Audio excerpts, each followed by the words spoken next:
timbul kekacauan, maksiat merajalela, munkarat menjadi-jadi, sehingga isi bumi ini penuh dengan segala macam perbuatan dosa. Tidak ada perlunya lagi alam diperpanjang temponya. Datang saat yang sudah dijanjikan oleh Allah Azza wa Jalla, maka terjadilah yang disebut kiamat kubra, kiamat besar, kiamat hancur-hancuran. Bagaimana kejadian ini dimulai? Dalam surah Az-Zumar ayat 68, Allah Subhanahu wa taala berfirman, "Wa nufikha fis-suri fasa'iqa man fis samawati wa man fil ardi illa man sya'allahu." Maka manakala ditiuplah sangkakala, terkejutlah seluruh yang ada di langit dan seluruh yang ada di bumi. Bila saat kiamat datang, Allah perintah malaikat Israfil, Israfil, tiup sangkakalamu. Ditiuplah sangkakala oleh malaikat Israfil. Yang akibat daripada tiupan itu, seluruh yang ada di langit, seluruh yang ada di permukaan bumi terkejut. Yang ada di langit siapa? Malaikat kan. Bayangin aja kalau malaikat kaget, apalagi kita. Terkejut seluruh makhluk yang ada di bumi, yang ada di langit mendengar suara sangkakala itu. Bunyinya tidak sanggup kita bayangkan dahsyatnya. Ledakan nuklir, ledakan neutron, belum apa-apa ketimbang bunyi sangkakala malaikat Israfil ini. Nah, lalu mendengar bunyi sangkakala ini, gemparlah makhluk, kacaulah alam. Bumi gempa, planet-planet bertabrakan, gunung meletus, air laut tumpah ke darat, angin topan bertiup, halilintar menyambar. Lalu semua yang bernama hidup mati total. Mati bareng tanpa persiapan. La haula wa la quwata illa billah. Saya kadang-kadang dalam tafakur bermohon, ya Allah, mudah-mudahan saya enggak nemuin kiamat beneran. Ngeri. Tidak bisa kita bayangkan macam apa suasana seperti itu. Allah saja banyak memberikan gambaran, misalnya Al-Qari'ah, wa mal qari'ah, wa ma adraka mal qari'ah. Kejadian yang menggemparkan. Tahukah kamu apa kejadian yang menggemparkan itu? Yauma yakunun nasu kal farasil mabsus wa takunul jibalu kal ihnil manfus. Pada saat itu manusia berterbangan bagai kupu-kupu. Gunung berterbangan seperti kapas ditiup angin. Gunung saja macam kapas, konon lagi manusia. Kematian total, mulai semut sampai gajah mati, jin mati, iblis mati, malaikat mati. Malaikat saja mati. Saudara hadirin yang saya hormati, kematian total yang tanpa persiapan. Orang bilang, Pak, kalau mati bareng begitu yang repot malaikat maut dong ya. Cabut sana, cabut sini. Itu kalau menurut logika kita. Mestinya begitu menurut logika. Tapi logika juga yang bilang, enggak perlu serepot itu. Sebab untuk mematikan listrik di wilayah DKI, di wilayah Jakarta, enggak perlu tiap rumah didatengin, matiin, ya lama. Cukup dari kantor pusatnya saja PLN, tekan satu tombol, gelaplah seluruh Jakarta. Saudara hadirin yang saya hormati, kematian total. Lalu setelah kematian total, planet-planet juga mati, dalam arti tidak bergerak dan beredar. Angin mati, dalam arti tidak bertiup. air mati, dalam arti tidak ada riak gelombang, pokoknya semua mati. Kullu nafsin za'iqatul maut, semua yang bernafas mati. Dalam ayat lain, kullu man 'alaiha fan, semua yang ada di permukaan bumi fana, yang kekal cuma Allah Subhanahu wa ta'ala. Yang paling belakang mati malaikat maut dan malaikat Israfil, tapi mati juga sesuai dengan janji Allah. Menurut hadis Bukhari Muslim dari Abi Hurairah, masa tenggang waktu antara kematian total pada tiupan sangkakala pertama dengan proses kebangkitan pada tiupan sangkakala kedua 40 lamanya. Tidak dijelaskan oleh Abi Hurairah 40 jam, apa 40 hari, apa 40 tahun. Hadis-hadis cuma menyebutkan 40 saja. Sunyi alam, yang tinggal cuma Allah saja lagi. Ketika itu Allah berseru-seru, katanya, limanil mulkul yauma, siapa para penguasa hari ini? Mana itu raja-raja dan penguasa yang dulu mengaku jadi Tuhan?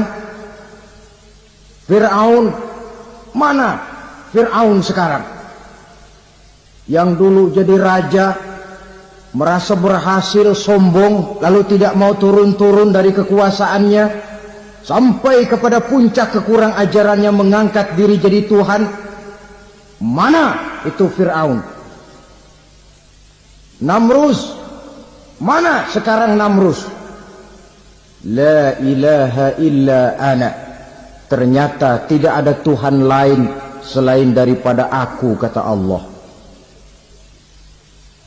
Proses kemudian, saudara-saudara, turunlah hujan dari langit.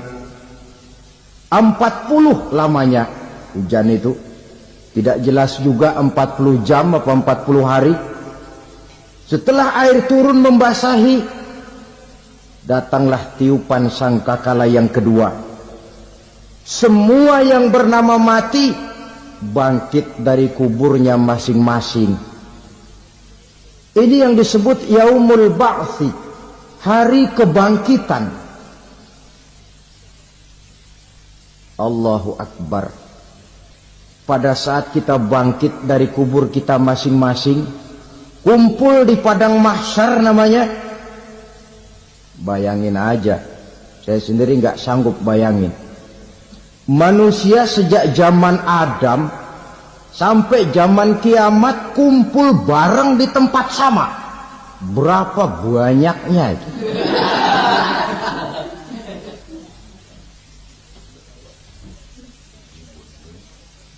Dan yang luar biasa, menurut satu riwayat, pada saat bangkit itu, Masya Allah, roman muka kita berubah,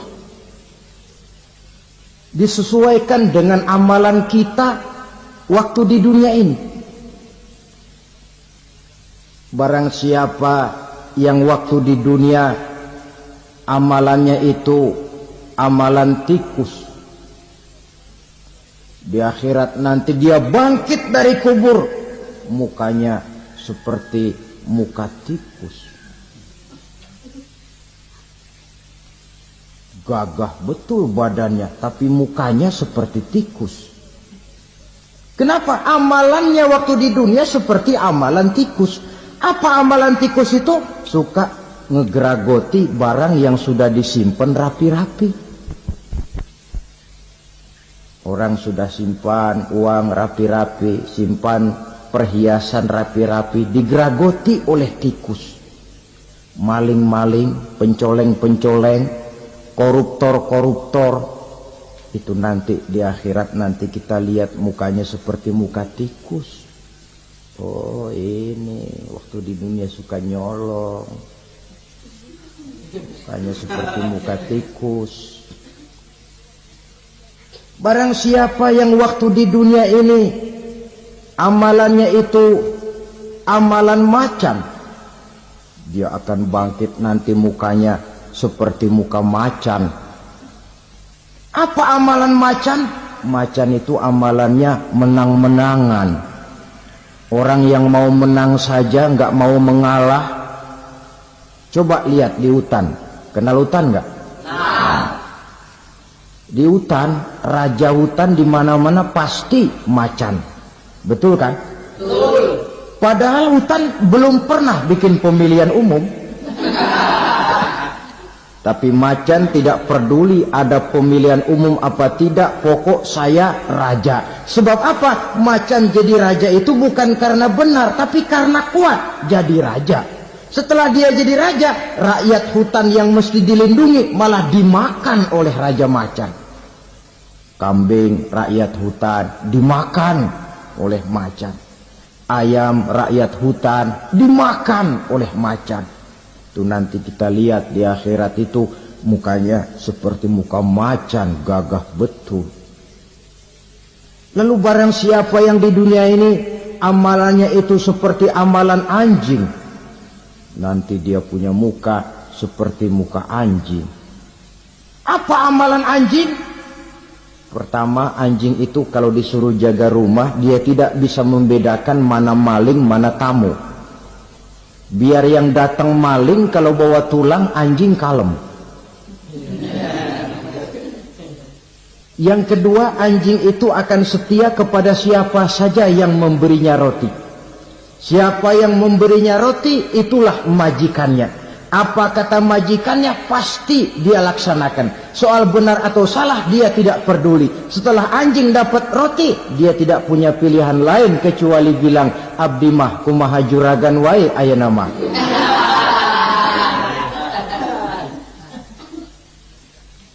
Saudara hadirin yang saya hormati, berkumpul di padang mahsyar, tiap orang sibuk dengan persoalannya masing-masing. Matahari waktu itu didekatkan oleh Allah, panas luar biasa. Ada yang saking panasnya itu mencucurkan peluh keringat sampai sebatas mata kakinya. Ada yang keringatnya sampai sedengkulnya, ada yang keringatnya sampai sepusatnya, ada yang keringatnya mengalir sampai sebahunya. Ada yang kelelap oleh keringatnya sendiri, sementara orang di sampingnya nggak apa-apa.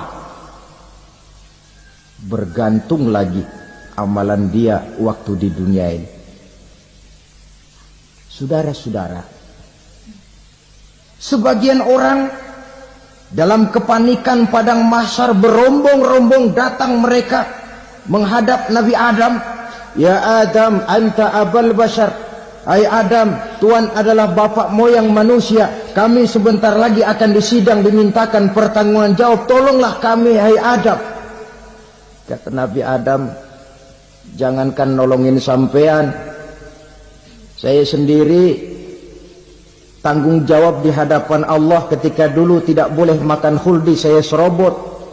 Sudahlah, urus diri masing-masing saja, nafsi. Begitu kata Nabi Nuh, begitu kata Nabi Ibrahim. Tiap orang bertanggung jawab sendiri-sendiri. Ketika itulah saudara-saudara, nikmatnya menjadi umat Nabi besar Muhammad sallallahu alaihi wasallam. Sebab apa? Walaupun menurut abjad kita ini umat paling belakang, kan paling belakang kita ini toh, karena Nabi Muhammad adalah Nabi akhir. Tapi akan dihisap lebih dulu, lewat di atas sirat lebih dulu, masuk surga lebih dahulu ketimbang umat-umat belakangan. Ketika Rasul mendekati ajal, beliau tanyakan itu kepada malaikat Jibril. Malaikat Jibril berkata, Muhammad jangan khawatir, Allah sudah berjanji, inni haramtul jannata ala sairil anbiya hatta tadkhulaha anta. Wa haramtuha ala sairil umami hatta tadkhulaha ummatuka. Surga aku haramkan buat seluruh nabi kecuali kalau engkau Muhammad sudah masuk ke dalamnya. Dan surga aku haramkan buat seluruh umat kecuali kalau umatmu Muhammad sudah masuk ke dalamnya. Logikanya, walaupun menurut abjad kita umat paling belakang, bakal dihisab paling dulu, lewat di atas sirat paling dulu, masuk surga paling dulu, kalau mampir ke neraka juga paling dulu. Ya resiko. Jangan mau enaknya aja paling dulu.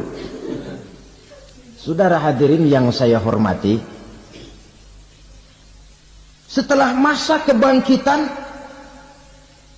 itu jangan dikira begitu bangkit langsung diperiksa. Masih menunggu menanti ribuan tahun perhitungan padang mahsyar untuk sampai kepada proses yang disebut yaumul hisab, hari perhitungan. Seorang demi seorang bakal dipanggil. Bayangkan saja, kita se-RT saja di absen, kadang-kadang perlu waktu lama. Ini manusia sejak zaman Nabi Adam sampai datang hari kiamat, satu demi satu disidang di hadapan Qadhi Rabbul Jalil. Status sosial copot sudah waktu itu. Yang pernah jadi hartawan di situ tidak lagi kelihatan kehartawanannya. Yang pernah jadi jenderal tidak lagi dipanggil jenderalnya. Yang ustadz tidak lagi dipanggil al-mukarramnya. Seluruh status sosial selesai. Dipanggillah kita seorang demi seorang menghadap Qadhi Rabbul Jalil. Bagaimana proses penghisaban itu? Pertama, proses tanya jawab. Di antaranya ada hadis menyatakan, lan tazula qadama 'abdin yaumal qiyamah hatta yus'ala an arba'i khisalin. Besok di hari kiamat tidak akan bergeser telapak kaki seorang hamba sampai dia ditanya lebih dulu tentang 4 persoalan. Tentang ilmunya. Kemana ilmu itu diamalkan? Tentang umurnya. Di mana umur itu dihabiskan? Tentang masa mudanya. Kemana masa muda itu dipakai? Tentang hartanya. Dari mana harta itu didapat dan kemana harta itu dibelanjakan. Ini termasuk proses tanya jawab. Jadi kalau istilah pengadilan dunia, nama Fulan bin Fulan. Kamu waktu di dunia diberikan umur panjang untuk apa? Pernah mengalami masa muda, kemana kau habiskan masa remajamu?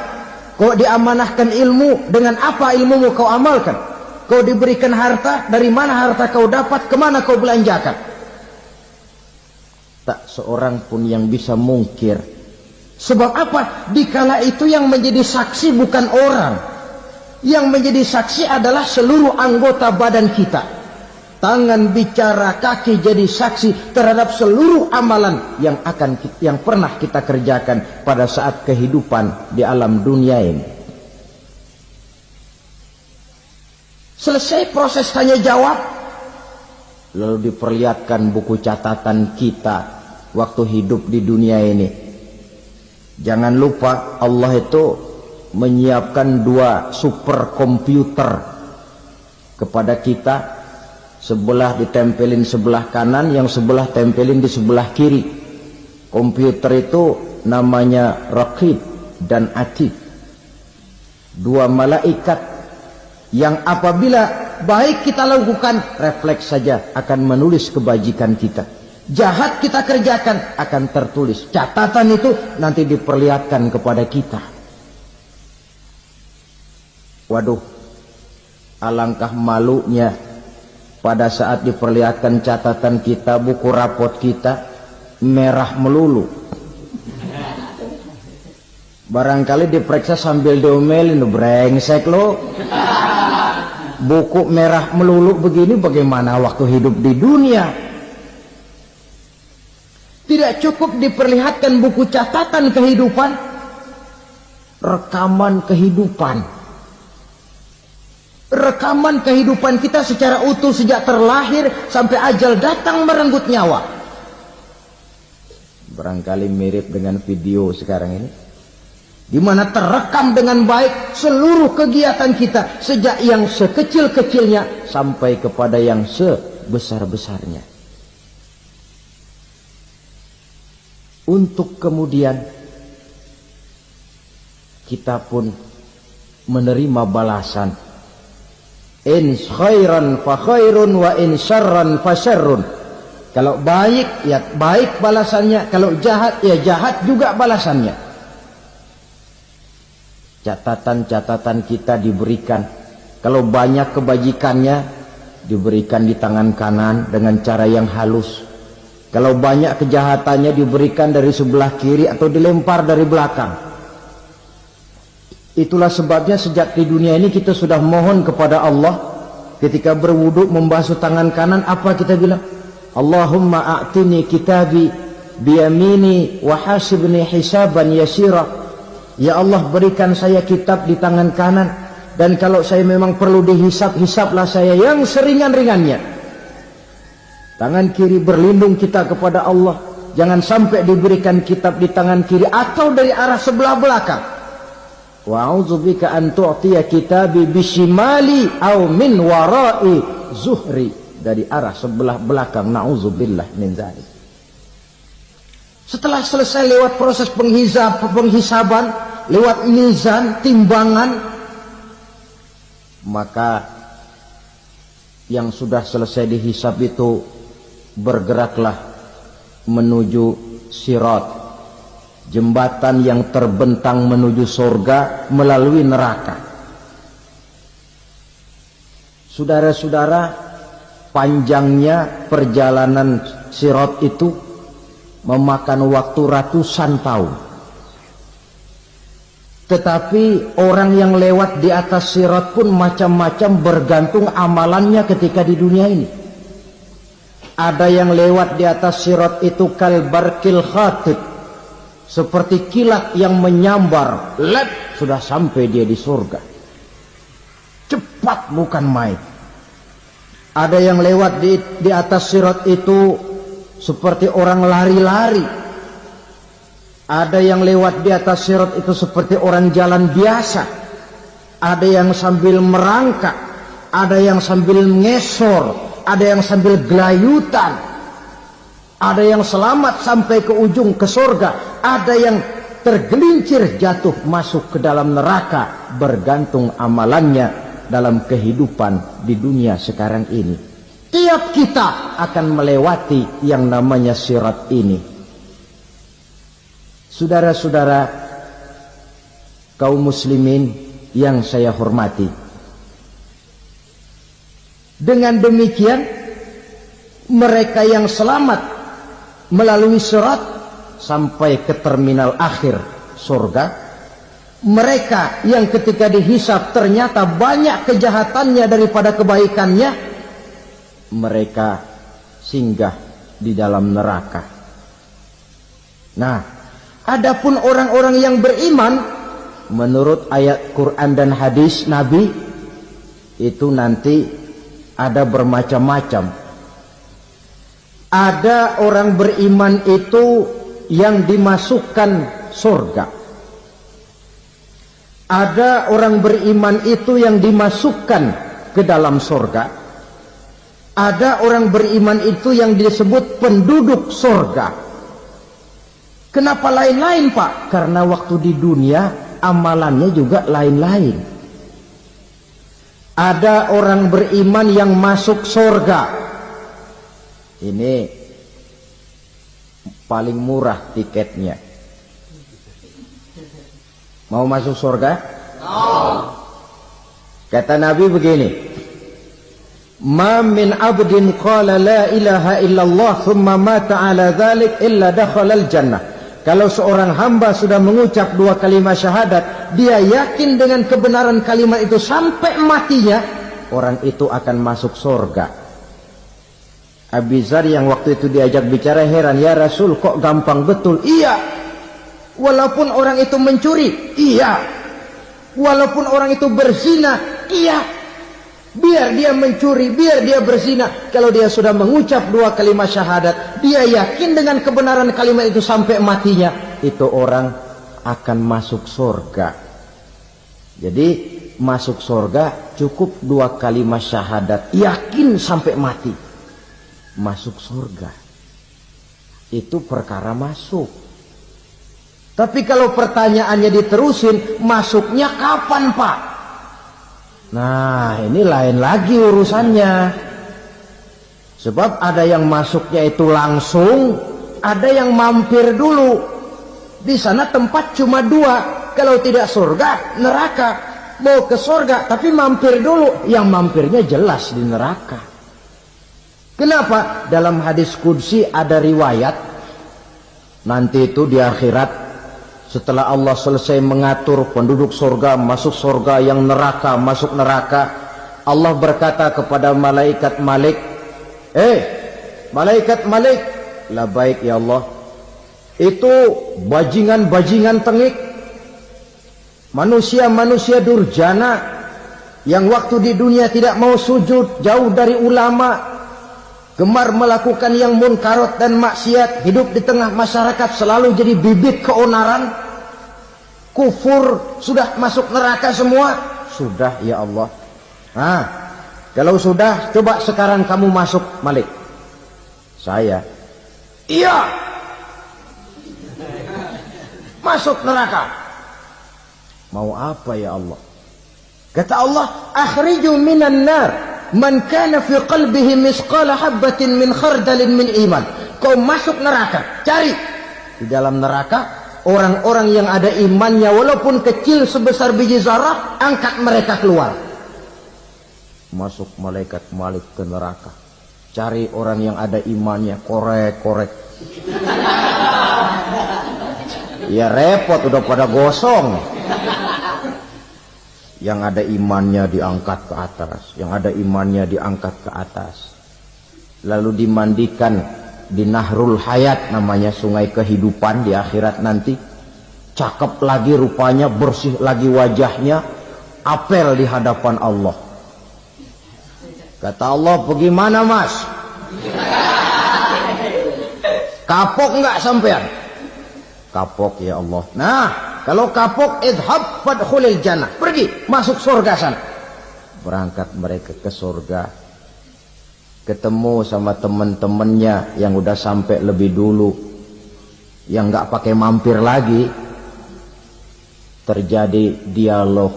Kata teman-temannya yang udah pada nyampe duluan, mas, iya, emang baru sampai? Saya baru sampai. Memang mampir di mana dulu mas? Kita sudah lama sampai di surga. Saudara buka surah Al-Muddathir ayat 34-35. Ma salakakum fis saqar? Kenapa kamu mampir di neraka Saqar? Qalu lam nakum minal musallin. Mereka menjawab, kami mampir di neraka Saqar mas, gara-gara dulunya kami waktu di dunia tidak pernah sholat. Tidak pernah sholat? Tidak pernah. Kan rumahnya dekat masjid, cuma dekat doang mas. Sholat mah enggak saya. Enggak pernah ngasih makan fakir miskin, enggak pernah hadir di majelis taklim, pendeknya enggak pernah melakukan kebajikan. Maka saya pun mampir di neraka Saqar. Untung betul saya punya iman mas, sedikit. Waktu hidup di dunia dulu saya pernah mengucap 2 kalimat syahadat. Sekali-kalinya waktu mau kawin. Masya Allah. Untung saja kawin. Kalau nggak kawin polos.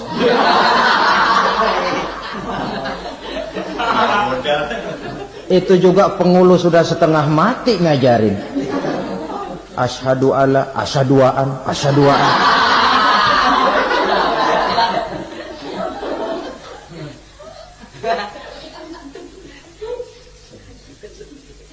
Ini namanya masuk surga, ada mampir dulu.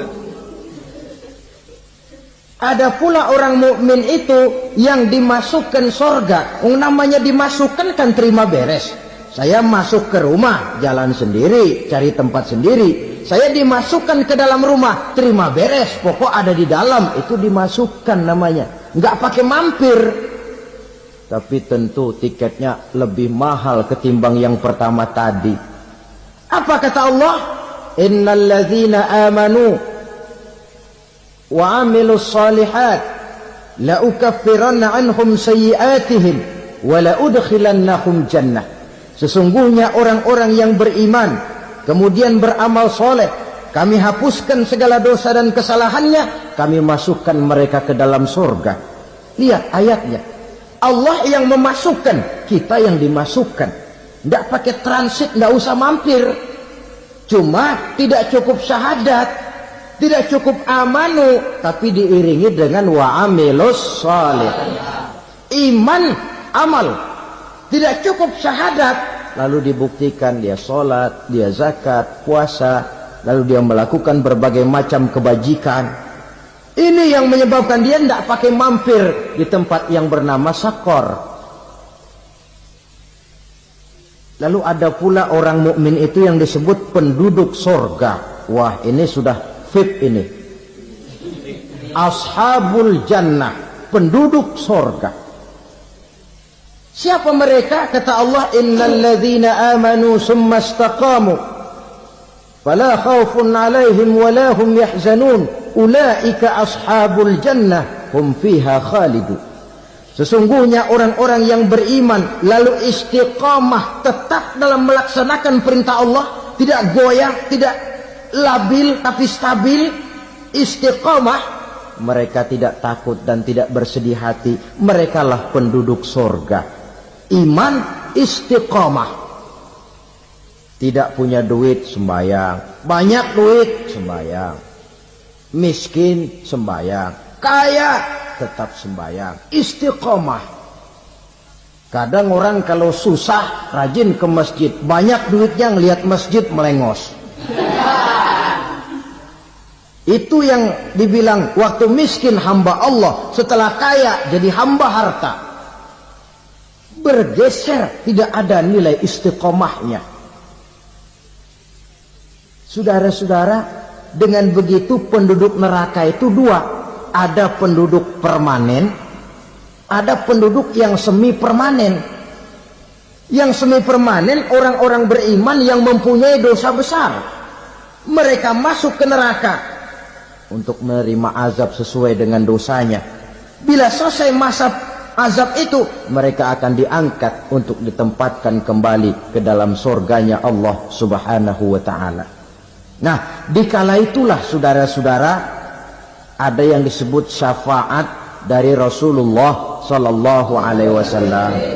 Tapi tentu jangan lupa, syafaat ini ibarat kain menambal dia. Kita punya kain bolong-bolong sedikit, syafaat yang menambal. Salat kita ada kurang dikit, sedekah kita ada campur riak dikit, amalan kita ada tidak karena Allah dikit, kita berharap syafaat. Jadi biarlah kain masih bolong-bolong, yang penting punya kain. Tapi kalau kainnya tidak ada, yang ditambal apanya? Salat tidak, puasa tidak, zakat tidak, berharap syafaat saja. Ya, terlalu berlebihan itu. Saudara hadirin yang saya hormati, apabila selesai proses penghisaban, proses penghitungan, maka dikala itulah manusia terbagi dalam dua kelompok besar. Fariqun fil jannah wa fariqun fis sa'ir. Sekelompok orang-orang beruntung yang masuk ke dalam surga, dan sekelompok lagi masuk ke dalam neraka. Akan memakan waktu untuk menceritakan sifat surga dan neraka, tapi insya Allah pada kesempatan pertemuan lain saya sampaikan. Namun sebagai gambaran umum cukuplah saya sampaikan sebuah hadis qudsi. Allah jelaskan, a'dadtu li'ibadiyas salihin ma la 'ainun ra'at wa la uzunun sami'at wa la khatara fi qalbil bashar. Aku sediakan buat hamba-hambaku yang soleh, yang tidak pernah terlihat oleh mata, tidak pernah terdengar oleh telinga, dan belum pernah terdetik dalam hati manusia. Jadi kenikmatan surga belum pernah dilihat mata, belum pernah didengar telinga, belum pernah terdetik dalam hati. Pedihnya azab neraka belum pernah terlihat mata, belum pernah terdengar telinga, belum pernah terdetik dalam hati. Saudara hadirin yang saya hormati, oleh karena itu sebagai uraian akhir daripada kiamat ini, marilah sama-sama kita memanfaatkan hidup dengan sebaik-baiknya, supaya jangan timbul penyesalan di hari kemudian nanti. Al-Quran menjelaskan, pertama, may yattaqillaha yaj'al lahu makhraja. Barang siapa yang bertakwa kepada Allah Subhanahu wa taala, maka dia akan diberikan makhraja. Makhraja itu jalan keluar dari segala macam kesulitan. Jalan keluarnya ada saja. Menurut ukuran kemampuan dia tidak mungkin, mustahil, tidak bisa, mana mungkin. Tapi pada waktunya ada saja jalan keluarnya. Termasuk jenis yang yaj'al lahu makhraja. Orang yang bertakwa kepada Allah selalu diberikan jalan keluar dari segala kesulitan yang dihadapinya. Siapa sih orangnya yang tidak pernah sulit dalam hidup ini? Siapa orang yang tidak pernah mengalami kesulitan? Tapi kadang orang menilai, itu kelihatannya hidupnya enak aja ya, kayaknya gak pernah mengalami kesulitan. Sebenarnya bukan tidak pernah mengalami kesulitan, Allah selalu memberikan jalan keluar dari segala kesulitan yang dihadapinya. Lah kalau Allah yang memberikan jalan keluar, tentu sangat mudah sekali. Orang yang bertakwa diberikan jalan keluar dari segala macam kesulitan. Satu. Yang kedua, wa yarzuqhu min haitsu la yahtasib. Dia akan diberikan rezeki oleh Allah dengan jalan yang tidak disangka-sangka. Rezekinya datang dengan cara yang tidak disangka-sangka. Gajinya mungkin kecil, tapi penghasilannya gede. Kan itu yang penting.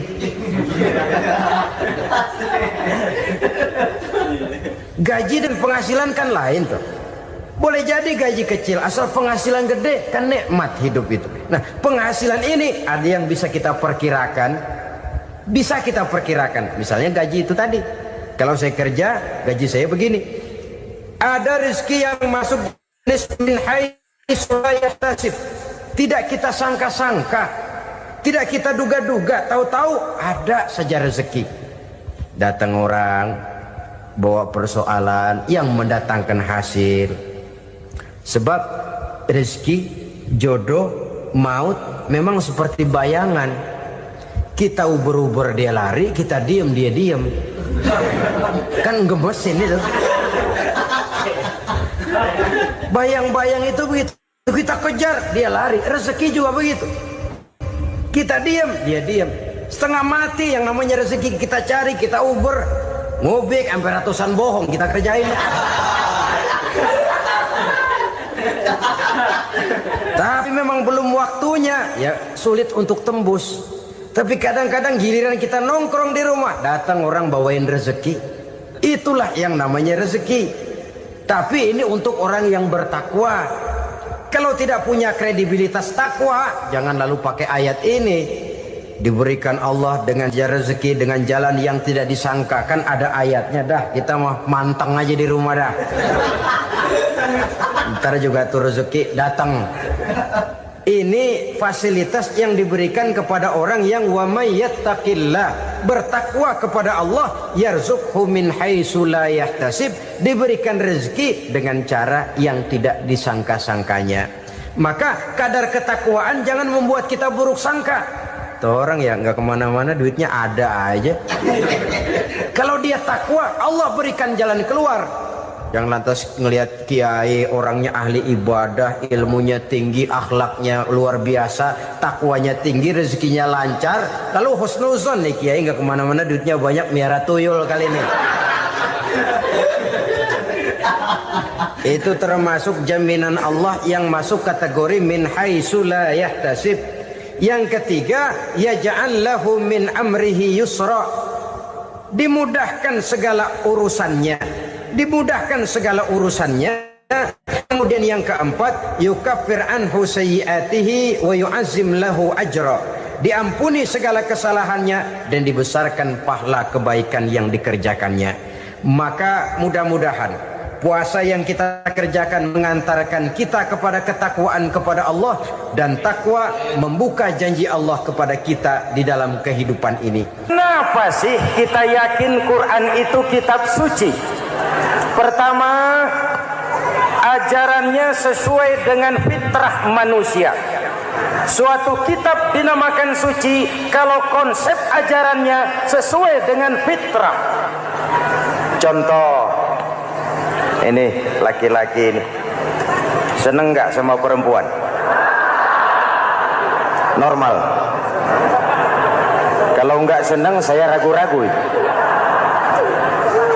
Perempuan seneng nggak sama laki-laki?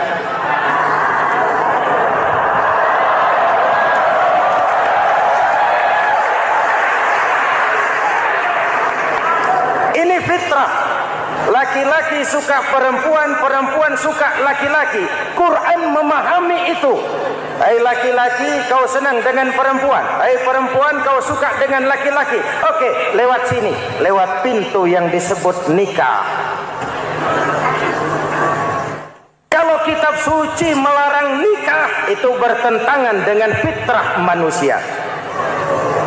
Maka dalam Quran, mulai dari umat sampai ulama dan segala profesi dianjurkan nikah. Kalau kiai tidak boleh nikah, saya pilih mengundurkan diri, Pak.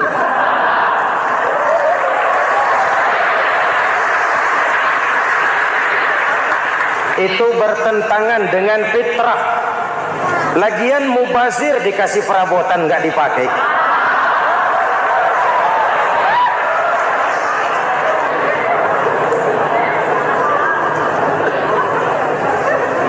Fitrah. Contoh lagi, manusia perlu makan. Kalau ada kitab suci menyuruh puasa terus dari pagi sampai sore sampai malam sampai pagi lagi, eta teh kitab gelo.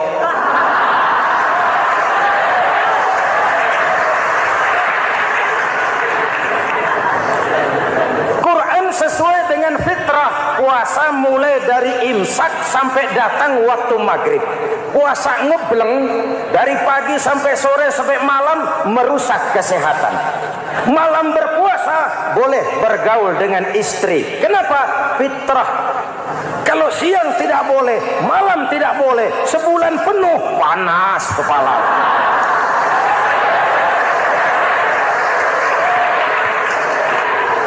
Rontok rambut. Hadirin yang saya hormati, itu yang pertama. Yang kedua, kita yakini Quran sebagai kitab suci karena isinya tidak saling bertentangan, konsekuen, konsisten. Kalau ada satu kitab, di satu ayat mengajarkan Tuhan Esa, di lain ayat mengajarkan 3, liar itu mah. Kitab suci isinya paradoks. Bagaimana kitab suci isinya saling bertentangan? Di ayat manapun sekali Quran berkata Allah itu Esa, selamanya Esa. Isinya tidak saling bertentangan. Lalu yang ketiga, kita yakini Quran kitab suci karena dia bersih dari intervensi manusiawi. Sejak turunnya Al-Quran menantang, jikalau kamu ragu terhadap Quran yang kami turunkan kepada hamba kami Muhammad, kamu anggap itu cuma bikinan Muhammad. Kalau Muhammad bisa, kamu tentu bisa. Baik, bikin satu surah semacam Al-Quran. 14 abad yang lalu tantangan ini turun dan sampai malam ini belum terjawabkan. Pak, barangkali tidak ada yang mau coba. Banyak. Antara lain Musailamah Al-Kazzab. Dia mencoba membuat menandingi Al-Quran. Dia buat satu surah namanya surah Al-Fil. Bunyinya begini, bikinan Musailamah. Al-Fil, wa mal-fil, wa ma adraka mal-fil, lahu khurtumun tawil, wa lahu zail. Sudah berbentuk syair. Isinya apa? Al-Fil, gajah.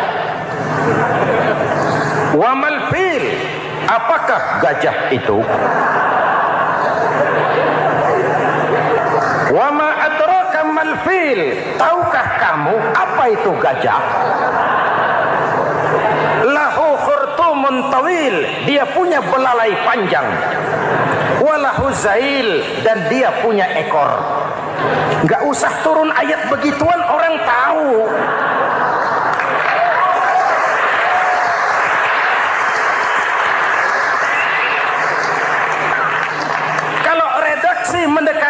maka isi jauh panggang dari api. Kitab suci bersih dari campur tangan manusiawi. Maka Al-Quran, ke bahasa apapun dia diterjemahkan, naskah aslinya tetap ikut. Dia boleh diterjemahkan ke bahasa Sunda, bahasa Jawa, bahasa Padang, bahasa Inggris, bahasa Jerman, bahasa Belanda, naskah aslinya tetap ada. Kenapa? Bahasa ke bahasa perbedaannya sering frontal. Kalau dari gelas menjadi gelas, eta mah caket. Dari lamp menjadi lampu, itu masih serumpun. Tapi cokot Sunda dengan cokot Jawa, itu jauh bedanya. Atos Sunda dengan atos Jawa, itu jauh.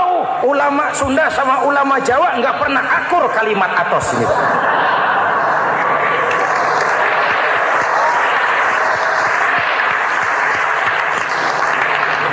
Inilah kebenaran janji Allah, inna nahnu nazzalna dzikra wa inna lahu lahafizun. Kami yang turunkan Al-Quran, kami yang akan menjaganya. Ribuan orang hafal Al-Quran. Lalu apa pesan-pesan misi utama Al-Quran? Pertama, menegakkan tauhid. Ini yang lebih dahulu. Membentuk kualitas sumber daya manusia dengan menanamkan nilai-nilai keimanan. Membebaskan dari ketergantungan kepada benda. Ya ayyuhan nasu ubudu rabbakumul ladzi khalaqakum. Hai manusia, Tuhanmu yang perlu kau sembah hanyalah Tuhan yang telah menciptakan kamu. Jangan menyembah Tuhan yang tidak pernah menciptakan kamu. Mengapa kau menyembah harta padahal dirimu lebih berharga dari harta? Kenapa kau menyembah pangkat dan jabatan padahal dirimu lebih berharga dari pangkat dan jabatan?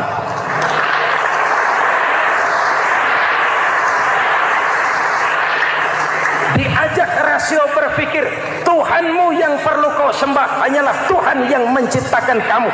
Dan Tuhan yang menciptakan kamu itu Tuhan yang lam yalid walam yulad, yang laisa kamislihi syai'un, dan itulah Allah Subhanahu wa taala. Ayo orang teh, ayeuna teh. Boleh pakai teh. Ayeuna teh, kita teh. Kalau kepada syirik jali, syirik yang terang-terangan, insya Allah tidak. Nyata-nyata menyembah berhala, tidak. Nyata-nyata menyembah pohon, tidak. Nyata-nyata berkeyakinan Tuhan lebih dari satu, tidak. Tapi kita sering terjebak pada syirik kecil, syirik khafi, syirik yang tersamar. Saya sejak pakai cincin ini, jangankan anak gadis, nenek-nenek ngelihat saya cincin. Jangankan anak gadis, nenek-nenek lihat saya lemes. Cincin. Ini saya sejak ada perkutut di rumah ini dagang lancar perkutut. Ini Ramadan, bulan penempaan nilai-nilai keimanan. Misi utama Quran menegakkan tauhid, memerangi kemusyrikan, membebaskan manusia dari ketergantungan kepada benda. Dari situ kualitas sumber daya manusia dimulai. Saya sering mengungkapkan selama ini sistem pendidikan kita cuma mengisi otak, bukan membentuk watak. Otak diisi segala macam ilmu, tapi hati kosong, agama rapuh, akhirnya moral rendah. Muncul manusia-manusia yang pintar, cuma sayang tidak benar. Indonesia kita bangkrut, Indonesia kita terpuruk, Indonesia kita sakit sekarang ini, kan ulahnya orang-orang yang pintar tapi tidak benar.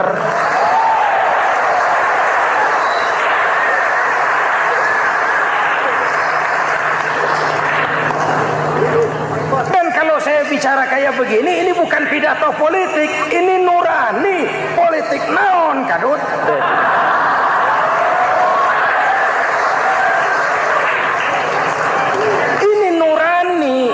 Tanggung jawab sebagai anak bangsa.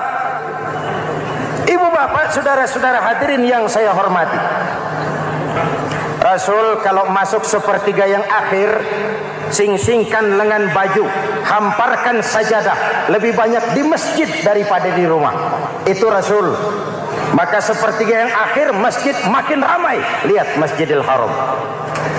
Lain dengan kita. Sepertiga yang akhir masjid mulai mengalami kemajuan. Safnya makin maju.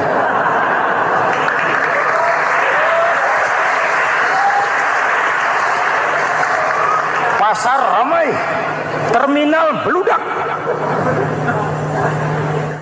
Padahal sepertiga yang akhir itu puncak. Padahal di situ nilai tambah. Dan anggap ini Ramadan terakhir yang diberikan Allah kepada kita. Kenapa? Memang tidak ada jaminan tahun depan ketemu Ramadan lagi.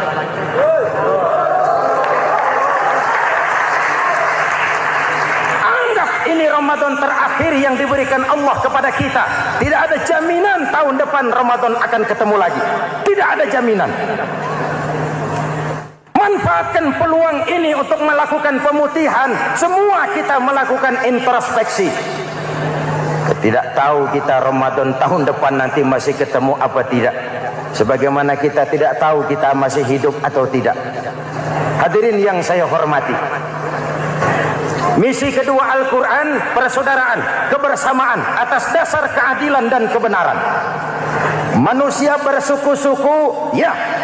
Manusia berbangsa-bangsa, memang itu diakui oleh Al-Quran. Inna khalaqnakum min dzakari wa untha wa ja'alnakum syu'uban wa qabaila. Kami ciptakan kamu dari laki-laki dan perempuan. Kami jadikan kamu bersuku-suku dan berbangsa-bangsa. Apa tujuannya? Agar kamu saling mengenal satu dengan yang lain. Persaudaraan, kebersamaan atas dasar keadilan dan kebenaran. Yang terlepas dari ras. Dari manapun orang datang, apapun warna kulitnya, dari suku apapun ia dilahirkan, kalau akidahnya sama, itu kan saudara kita.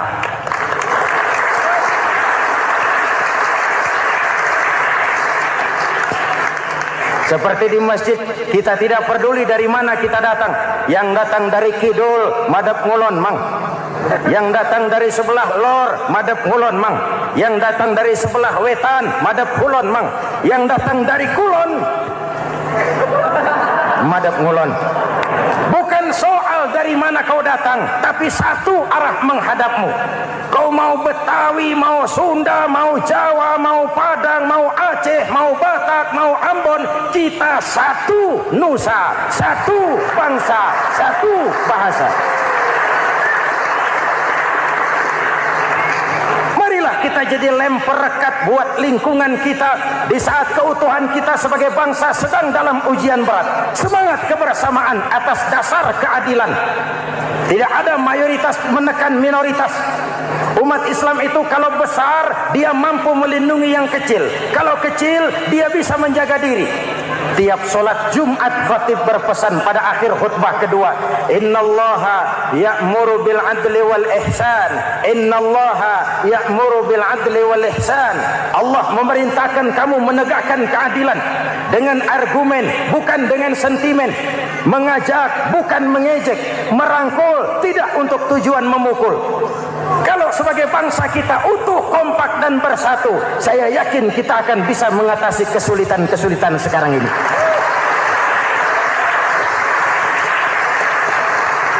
Kan kita prihatin kadang-kadang tawuran antar desa, antar RT, antar RW, antar kecamatan, sampai antar elit di atas. Makanya saya ulang lagi pesan ini. Kalau elit di atas tawuran, jadilah penonton yang baik. Saudara-saudara kaum muslimin yang saya cintai, kita prihatin, kita seakan tercabut dari akar budaya kita sebagai bangsa. Kenapa kita yang berfalsafahkan Pancasila, kenapa kita yang berketuhanan yang Maha Esa tiba-tiba jadi beringas dan brutal? Ada maling ayam ketangkap, disiram bensin, dibakar hidup-hidup.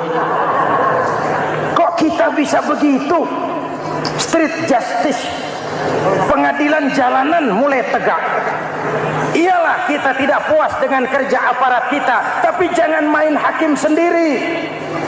Ini negara, bukan hutan.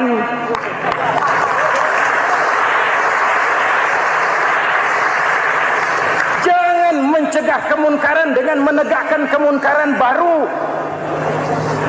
Oleh hal-hal yang sepele, yang mestinya kita bisa mencari jalan keluar dengan baik. Ayo luruskan saf, rapatkan barisan, satukan langkah, tautkan hati. Kita satu umat yang satu, diikat oleh Al-Quran. Hanya dengan kebersamaan